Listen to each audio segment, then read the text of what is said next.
But first up tonight, Friday shapes as a watershed moment in Australian political history as Prime Minister Scott Morrison attempts the unenviable task of the political equivalent of herding cats, bringing the state premiers and territory leaders together at National Cabinet. Now, the PM has been remarkably patient and respectful with the states and territories during these tough times.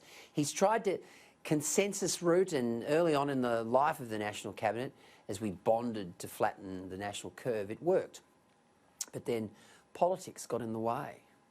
Self-serving, nakedly transparent politics. In Queensland, Premier Palaszczuk is adopting the motto, never let a good pandemic get in the way of solid fiscal policy. Hers is a government that has failed spectacularly at every level. Yet as it basks in the afterglow of keeping Queensland safe from coronavirus, it's now odds-on favourite with the bookies to be returned for another term. Hell hath no fury, like a premier who is being asked to do the right thing in the national interest. Nope, our hospitals are for Queenslanders. You can go jump, the rest of you. But of course it's working. And as Queenslanders enjoy relative freedom and the spring weather brings them out into the sunshine, turning the election into a referendum on COVID is the smart political play. They've got nothing else, they may as well put all their eggs in the COVID basket. Then, of course, there's Dan Andrews, hapless Dan. The less said about him, the better. What a deplorable leader he is, a dictator who's been exposed as an emperor with no clothes.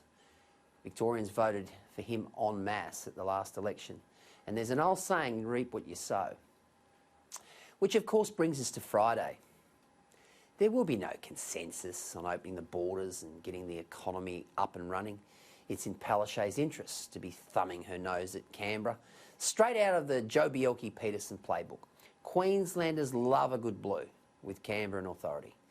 Many people admire her strong stance on the borders, the fact that the economy is being artificially stimulated by the federal government's job seeker packages and job keeper packages is ironic.